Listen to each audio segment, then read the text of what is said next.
Mike, so ready? Ready. Good morning, everybody. My name is Ken Kirschbaum. I'm with the Sports Video Group, or SVG as we're called here. We are a trade association that deals with sports broadcasting, production, and digital operations. We're global, which is great. But it's really good to be here in Los Angeles to discuss the future of sports broadcasting. We have three great experts from across the spectrum. There's been a lot of moving pieces in the sports world as far as corporations, and so that's kind of interesting. Here we have the different aspects of that represented. So Christy, do you want brief introductions? Yeah, I'm Christy Moomey. I'm VP of Content Operations and Post-Production for TNT, TBS Originals. I'm a little adjacent to sports, but on the entertainment side, I deal with a lot of studio production and post-production and transmission for all of our live events, which is tied into a lot of things that are done in the sports world. Mike Davis, I work for Fox Sports, the national networks. I run field and technical operations for Fox Sports and Fox Sports 1. And also I'm a part of something called the Fox Sports Lab, which is just an approach to bringing new consumer experience as well as workflow and efficiencies to production. And I also take the blame for things when they go wrong, technically. Hey, good morning. My name is John Cozner. For over 20 years, I was at ESPN, the last 15 of which I ran digital and print media. So that's ESPN.com, the app, fantasy, streaming. It was also ESPN, the magazine, which they announced was closing yesterday. And since leaving ESPN, I started my own business, and I'm now in partnership with my former boss, David Stern, the longtime NBA commissioner, and we have a portfolio of 14 different sports tech startups. So to Ken's point, I have a perspective on things that are coming in the industry. Right. We're actually going to start with, I guess we'll get right to the question of the day, which is what's up next. Our goal here is to kind of help you all understand some of the big technology trends that are occurring, help you understand some of the terminology, because there's a lot of new phrases and words that are being bandied about. There's always the next great thing. So John, maybe from your perspective, because at ESPN you obviously saw a lot of technologies come across the transom. ESPN was big at the 3D thing, obviously, with some help from Sony. Didn't work out, but I think there were a lot of things learned from that experience. But also with these companies, you're new tech startups. So how should people, because in the audience we have primarily a lot of management people for the most part, some technology people, but they're going to come up with opportunities to embrace new technologies. But the challenge is evaluating it, whether it's the right fit. So from your perspective, when you hear a sales pitch, for lack of a better word, on a new technology, what should people be looking for to figure out what's reality versus just pure hype and how it might fit into their business? Well, it starts off just with the inherent value of sports, which I would argue grows all the time. And that's the fact that it's live, that it's compelling, you can't replicate it, it happens all over the globe. Besides music, perhaps, it's the only thing that sort of connects people in a way that's not political, and it cuts across all sort of beliefs, all backgrounds. So sports is uniquely valuable. The growth of technology now is making available more and more sports experiences beyond just, say, pay television. You've seen the explosion of streaming. There are a bunch of things that Mike's company is doing at Fox. But there are some big things that are coming. Obviously, we're seeing growth of streaming and these direct-to-consumer services, ESPN Plus, Bleacher Report Live, just two examples. Sports gambling, which is now becoming legalized on a state-by-state basis, will have a profound effect on sports. It's going to prop up sports rights. It's going to change the way people consume and watch games. The third thing I'd mention is just the overall development of the experience. Netflix doesn't do any sports, but Netflix really influences what people expect now in an entertainment experience. Always on, no buffering, customized, personalized for me. So a bunch of these things are coming. I would start off with the idea that there's just this huge addressable audience in sports. And then how sort of protectable is the idea that the people are coming up with? How easy is it for everyone else to do it? And then third, most important, is what's the quality of the people involved in the new business idea? What's their track record? How do you feel about them? Can they answer tough questions? And when you really do your due diligence and respond to give them tough questions, how do they respond? Right, right. So what are some simple, tough questions to ask, if you will? Well, a lot of venture capitalists are really focused on, okay, do you have a product? Well, it's coming later, okay? So if you don't have a product, what's keeping you from having a product? Do you have any revenue against it? What's your annual recurring revenue? What's your monthly recurring revenue? But I oftentimes start off with, tell me why people need this. And begin to ask yourself, okay, is that the case? And what kind of economics are going to support it? So for instance, people will come in and it's an ad sales idea. But in terms of digital media, Google, Facebook, now Amazon, LinkedIn, the platforms dominate digital advertising. So if someone comes into you with an ad sales idea, it's likely dead on arrival, which means it's a pay business. And if it's a pay business, how compelling is it? How many people can you imagine being able to do it? In general, there's an Achilles heel to every idea. The question is whether or not you can dig in to try to find that and then determine whether that's solvable or not. Right, right. So for Mike and Christy, you both, similarly, I mean, you hear from companies all the time with new ideas on how to improve your productions, make things more lean, cheaper, better. So how do you kind of evaluate technology within your new technology or new sales pitches on how they can bring in a new camera angle or allow you to do more remote production and keep people at home? Christy, how does your team discuss that, evaluate those decisions? Is there a process? Just in terms of people trying to sell us new products tools to, and new, yeah.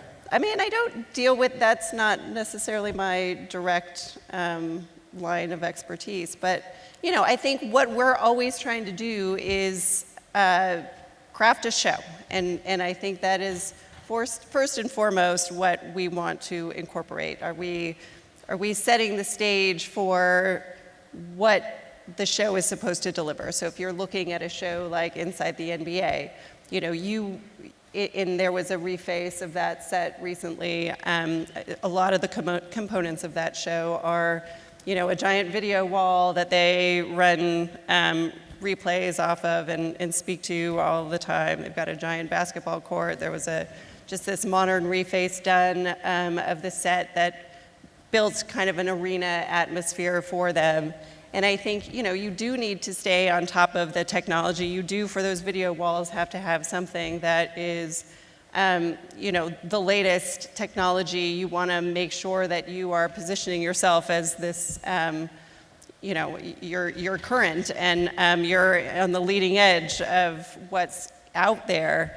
But you also want to make sure that what you're buying is not, something that's just for the sake of being there. You don't want to have this VR component there just to be there. Like, you want to make it all those elements meaningful. Right. Well, that video wall is amazing, right? And it's just amazing how Kenny makes use of it within walking into the game sometimes. Yeah, so, I think they just did a big bit where he walked. Yeah. It is a great example, though. There's so much NBA content out there, and yet that show is the best of its kind. It might be the best show in sports, and the developments of the set have only enhanced what the different participants can do. So there really is art to that. And even in a cluttered world, it really cuts through. Frequently, if you look at the TV ratings, the ratings for that show are oftentimes higher than for the game that precedes it, which is unbelievable. Yep. Well, I mean, so when that set, as far as putting that screen in there, it was a new tool, a new color in the palette. So what was the challenge there as far as figuring out where it fit in? Did people say, oh, this is too big, we should have, rather than having one big monitor, let's have a bunch of little ones? Was there a lot of discussion around that? Or? That was not my discussion. That's good, so, okay. Yeah.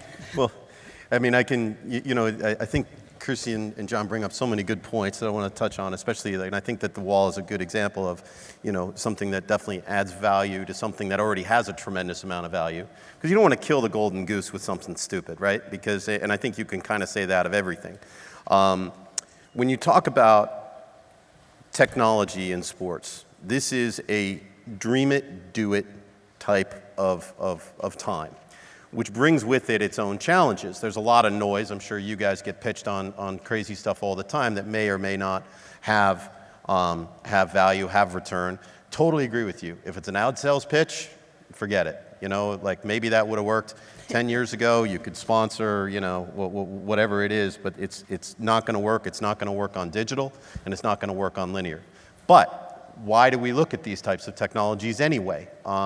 Number one, like to Kirsty's point, is that there is a real, you buy these sports rights for sometimes billions of dollars. And then it's incumbent on the network to tell those stories, to surround it with studio shows and everything else.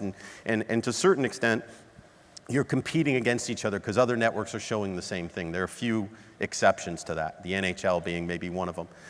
But from a national perspective, you want to, no matter what, people, you want your audience to feel like they are getting the very best version, the most technologically advanced version of the story possible. Why? Because you are the standard bearer. You're the torchbearer of that. Like this year, we're doing the Super Bowl. Last year, CBS did a very good job with the Super Bowl.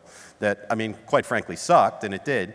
But CBS did a very good job of telling the story and making it interesting and keeping everybody's on and keeping everybody's eyes on it, right?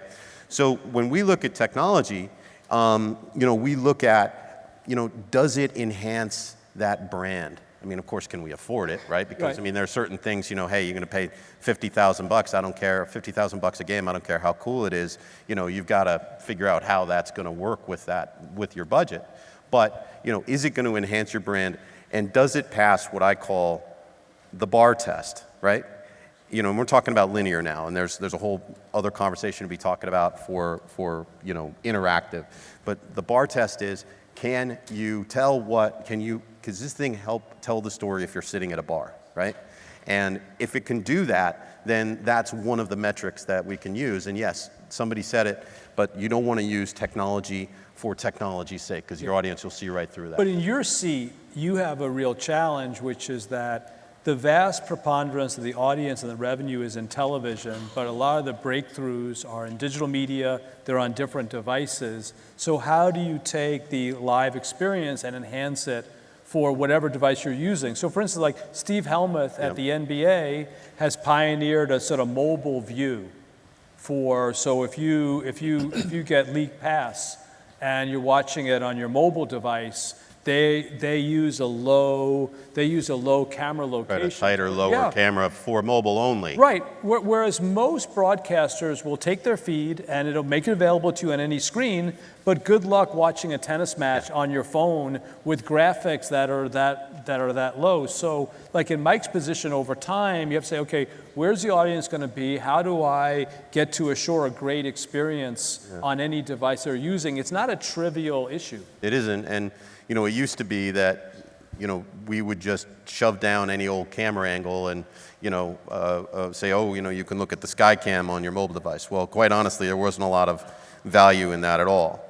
The best technologies, and there aren't many of them, are the technologies that go from linear to digital and have that sort of continuum that adds value to both of those platforms. So, I mean, that's the unicorn that you look out for. It's like, wow, can this really do both of these things? Can it enhance those two experiences? But for the most part, you got to remember, I mean, your digital audience, and you're absolutely right that a lot of the breakthroughs are coming in digital, but your digital audience is still a small fraction of what people are watching. It's linear. It's still linear. And, I feel like a dinosaur sometimes for saying that, but that's really where we put the most effort. Yeah. Another thing, so David Stern makes the point that today there's very little innovation in the smart TV experience, even though people would far prefer watching, and sporting events are much better on a big screen. There's a lot of focus on mobile devices for sort of obvious reasons, but there's lots of room to grow and make that experience better. Everybody's going to have a smart TV. Mm-hmm. So one of the big things, obviously, along with the changing consumer experiences, and we probably touched on at some point 4K, HDR, all that kind of stuff. Anybody who watched Game of Thrones this weekend, by the way, understands why you want to have a nicer TV set and why Hey, compression. don't ruin it for anybody, dude. Huh? Don't ruin it for You didn't anybody. watch it I yet? have a half hour to go. Don't worry. Even when you watch it, you can't see it because it's so dark. That's the one thing I'll tell you. Anyway, but the real change is the way people are working and the way your organizations are working with new technologies like IP and fiber optic cable connectivity. So maybe like a quick primer on, how are your teams working differently, Christy, as far as just the way they can approach with file transfers and remote productions and people working at home and. Well, I think one of the nice things that I encounter is that whatever I need to make happen, I can make happen, which is not always the case. We were just doing the full frontal, not the White House Correspondents' Dinner, and we needed to live stream. The show itself was not live streamed, but we streamed it live for an FYC event in Los Angeles that day. And usually what one would do in this case would say, okay, I either want fiber to go out or satellite or, somehow I've got to get that signal out somewhere. Or you might go to the internet. You might do an IP solution. Unfortunately, none of those was available to us. There was no budget for satellite, there was no fiber in the venue, and there was no internet at all with any vendor to be found anywhere nearby. But one of the nice things that we ended up doing was I pulled in a team from CNN. News does IP transfer all the time. They're so good at it. And they happen to have a mesh network available in the middle of DC down the street from where we were going to be. So they came in, brought a truck, were able to transport the signal to this network and send it out. And at the very last minute, somebody came in and said, we also need this to go to Atlanta at the same time for this other purpose. And it was that ability to say, okay, you know what, it's not that we are not able to do something like this. We are able to do it. It's just finding the right group of people or finding the right infrastructure to make it happen. And I think, and to that all happened basically at no cost to us, which was something that had we had to come in and lay fiber for that, it would have been $20,000 or something to get that stream out, which would have prohibited us from doing that event. So it just opens opportunities and in a lot of cases saves money. But it's tricky though, because I think the challenge is there was a joy and a beauty to being able to say we can't do that. Because now your brain kind of goes, we can. We can always do it. Yeah, always possible. Well, Mike, maybe talk about from your perspective, some of what's going on. Let's take the Women's World Cup. It's a perfect example. So kind of the way that is being done differently than it would have been done in the old days. Yeah, good point. When you do these big international events, it's very costly to send people overseas. You're talking about if you want to send somebody over for a month, the travel costs alone are probably between $30,000 and $40,000 per person. So, necessity being the mother of invention.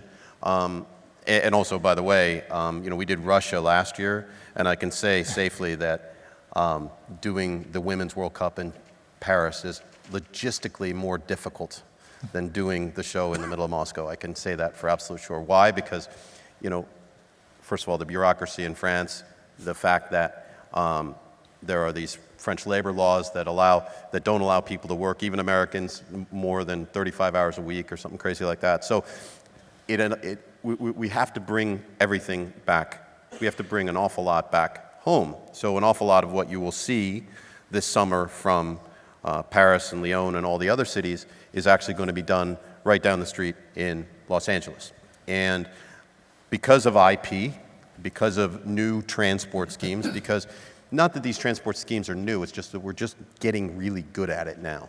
We can send and organize signals back in exponents over what we were able to do 4 years ago, 8 years ago. And the things that we're doing back in LA are control room production. So we will have some of our shows will be at the Trocadero in Paris, and we will be doing the actual shows. All the TDs, director, producer, everybody will be back here in LA. Feature editing, all of the editing will be back in Los Angeles, and all of our match control rooms in terms of switching from studio to match and that kind of thing will be back in LA. And this technology in terms of IP, and it's happening not only internationally, it's happening, all over the world in big shows, as big as the Super Bowl and the World Cup, and as small as a 3-camera basketball game. IP is making it possible to do a ton of different things in a very different and a very disruptive way. One of the examples that I use is our friends at PSSI over here have helped us with NASCAR. NASCAR is difficult because a lot of the tracks are kind of in, I won't say backwater areas, if you don't want to call Martinsville a backwater area, but sorry for anybody who's from Martinsville, Virginia.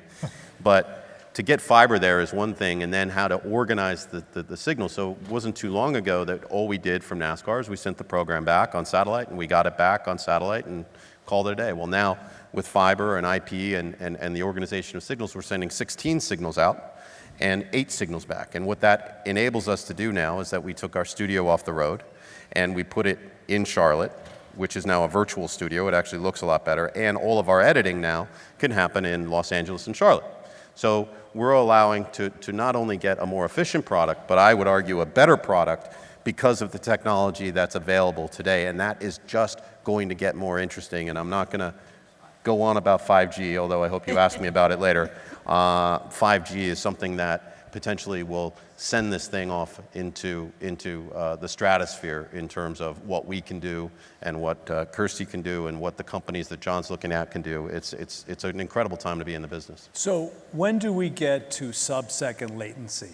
A big frustration. That's a big one, yeah. A big frustration I have as a sports fan is Tom Brady will score 3 different times in my apartment, depending upon what room I'm in. Right.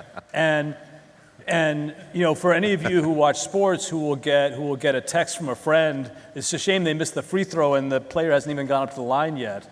Sports, there's another boom in sports that's possible when we get to live, and that's, gambling is a part of it. What do you see as the impediments to getting there? Well, it's, unfortunately, a lot of the things that I'm talking about take time to encode and make, crunch everything together and send it on down the line. But you're absolutely right. Latency is now something that we never used to talk about a whole lot, and now we're talking about all the time, because you're right. I mean, although it's great to see Tom Brady score 3 times, you certainly don't want somebody in the other room going, yeah, and then you're like, oh, crap, I already know what's going to happen. There's no worse feeling.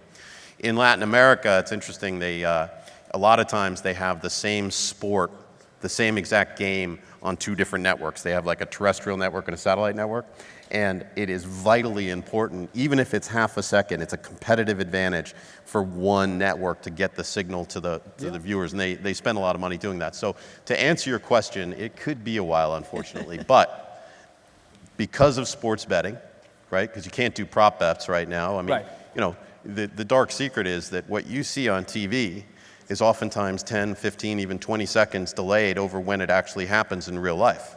And I told that to David Hill once, and he was shocked. It's amazing. This is the guy who's worked in the business for 50 years, and he's like, that can't possibly be. It's like, well, I'm glad I don't work for you. I'm glad I don't work for you anymore, because it is true. But yes, I think that those companies and those technologies that are going to bring sub-second latency to broadcast or to OTT, and OTT is worse, by the way. It's not better, but OTT, the quickest way actually to get your signal back to your house is to put the bunny ears out. Right. I mean, you'll get it before anybody. But because of all these other things, yes, I think there's a whole other market. A broadcast antenna. A broadcast antenna, yes. That's why the bunny ears aren't working, you're right. But that's another big thing, and hopefully somebody will start figuring that crap out. There's money to be made. Yeah. Well, especially because doesn't it introduce a little bit of latency too to try and to get a bigger signal, a 4K or an HDR signal? I mean, as everybody's trying to move on that front, and you are, having to solve for even greater issues that are introduced. Yeah, better, faster, cheaper. Take 2. Yeah. Right. And you need more compression, right? So let's talk 4K and HDR, because I know a lot of consumers are still concerned when that's going to happen and become a big thing. So. Anybody thoughts? I know that a lot of it has to do with local TV stations. It has nothing to do with DirecTV or the cable operator. So Mike, maybe some perspective from the Fox, you guys have done some stuff with DirecTV. Oh yeah, no, we're doing a lot of stuff. We have over 100 games in 4K HDR this year. Not too many people are really seeing it. We've got DirecTV and Sling. We've got about, a handful of MVPDs that do it. But yes, the distribution network is an issue, and this is where maybe some of the over-top and digital services can help out, because you can do that arguably easier than getting all your affiliates spun up to 4K or 1080p HDR. But it's something that I think that it's sometimes rare where the TVs actually came first, right? And you couldn't really watch anything, and then the digital services came second, and broadcast is easily going to come last in terms of being able to distribute it on a very wide scale. But I think again, digital is the place that we may see this first. Yeah. But it is exciting to look at sports in HDR. I think that the argument that we have all the time at the SVG is that do we even care about 4K at all? And the answer is probably maybe not. HDR is cool because it really gives you that in-person, through-the-window feeling. But the 4K, the resolution is, frankly, quite less important. Mm-hmm. Well, and the so 1080p solves a lot of bandwidth problems, compression problems, obviously. Do you want to explain briefly? I mean, I guess the challenge is the local TV stations. Until the local TV stations are able to deliver 4K over the air or just via their local station, that's the hang-up. Yeah, and I won't put it all on the local stations. Yeah. I mean, look, it's all the distribution network and all that stuff. It's easier to upgrade one facility than it is to upgrade a whole distribution network. So, that's how these equipment companies are going to make their money in the future. I mean, we went from SD to HD, and some would argue we're still trying to make our money back from that. So now we're going from HD to 4K HDR, which, by the way, is a lot harder of a sell to the consumer. Why? Because, at least with HD, you knew that you were going from this to this. Now I've got to sort of explain it in more than one sentence, right? I've got to explain it. It's like, well, it's more resolution. Well, what do you mean by that? Well, it's, you can see it, it's clearer. And it's like, what's this HDR crap? Well, you see that guy's jersey? Well, it's not quite as purple as it should be, and it was. And you see the clouds there? See, you wouldn't see those clouds if you didn't have HDR. So it's a hard sell. It really is. Right. So I guess obviously the big question in the room and is the next round of rights, digital rights, and the role of the traditional, if you will, the Turners of the world and the Foxes in the world, and whether they can fight off the fangs and that whole, will the rights change hands, and is there going to be a big, just lot of chaos as things shift, and then Fox loses the NFL package and it goes to Hey, Amazon. shut up, dude. Huh? Huh? I'm not writing the checks. But so in general, I mean, and how has digital just impacted let's start with the simple question. How has digital just impacted operations? You mentioned the ability to get all these camera signals back. That opens up opportunities for new content to be created for digital packages. I know Conan's doing some great stuff with, where he does the little bits that are streamed and all over YouTube and the Australia stuff, and he pulls the whole program together, and it's on, on Netflix, and right, Netflix has it. So, well, the specials are on Netflix. Yeah. So what's your sense on first the impact of digital on the production and the way you're creating more content thanks to digital outlets? Well, I mean, I would say I think Conan is an excellent example, because we just underwent this whole reformat of the show, and part of that conversation was how do you serve the show, and how do you serve him, and how do you kind of modernize the show in a way. And I think in all of the conversation, there was all this identification about, yes, the specials are great. If you ever watch Conan, he really shines in those moments where he's playing video games with people, or he's kind of, and again, the specials is a place that he shines. He's getting into podcasts right and left. Team Coco, which is the digital component of that show, they are leaders in their field, and I think that was a big driver in pulling back the runtime of the show to a half an hour, so that that everybody wouldn't be taxed so much in that space, but he can have a guest come on his show and then shuffle them off to the podcast, maybe shoot the show a little bit longer, have a little bit of extra digital component to feed Team Coco. I mean, all of those elements have kind of come together, and again, I don't think it's at any expense to the linear experience. I think his show is even better for it. But that is, again, an excellent example, I think, in the sports world, too. During the playoffs, there were a number of digital initiatives going on at the same time in different areas of the truck and different,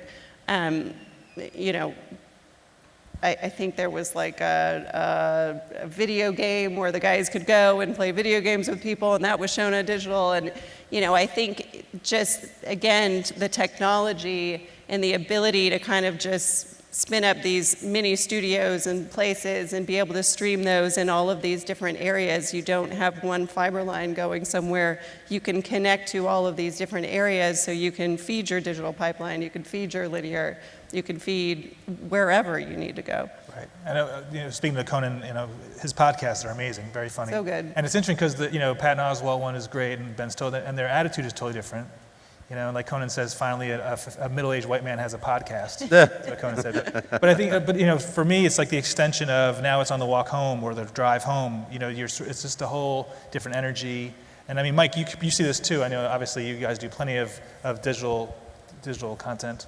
The whole website now is Fox is digital, right? Lots of video. Yeah. So.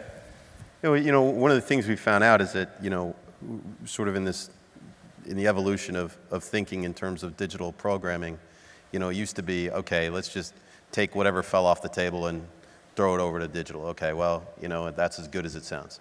And then there was this era where we kind of thought, let's do some really good produced stuff. Let's spend some money on this thing and really do some good produced stuff. It really didn't, that really didn't resonate with those viewers, and the people who might have watched it may not really be digital viewers.